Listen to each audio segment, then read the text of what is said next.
பொட்டுக்கடலை குழம்புக்கு தேவையான பொருள் தக்காளி, பச்சை மிளகாய், கருவேப்பிலை, வெங்காயம், மல்லித்தழை, பொட்டுக்கடலை இதை போட்டு நல்லா ஆனியன் வதக்கிக்கணும். வெங்காயம் வதக்கிட்டு கண்ணாடி பதம் வந்துடுச்சு. வெங்காயம் வதங்கின பிறகு பச்சை மிளகா 5 பீஸு, 7 தக்காளி, கொஞ்சம் கருவேப்பிலை போட்டு சேர்த்து வதக்கிக்கணும். அதுக்கு உப்பு போட்டுக்கணும்.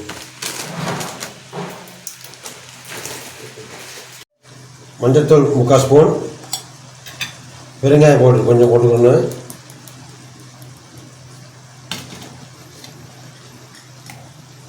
கரம் மசாலா பொடி 1 ஸ்பூன்,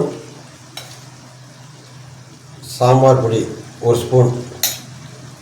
மசாலா ரெடி ஆகிடுச்சு. அரைச்சி வச்ச பொட்டுக்கடலை மாவை ஊற்றுறோம். திக்காகவும் கொஞ்சம் தண்ணி ஊற்றிக்கிறணும். தண்ணி ஊற்றி லைட்டாக கொதி வந்த பிறகு மல்லித்தலை போட்டு இறக்கிற வேண்டியதுதான்.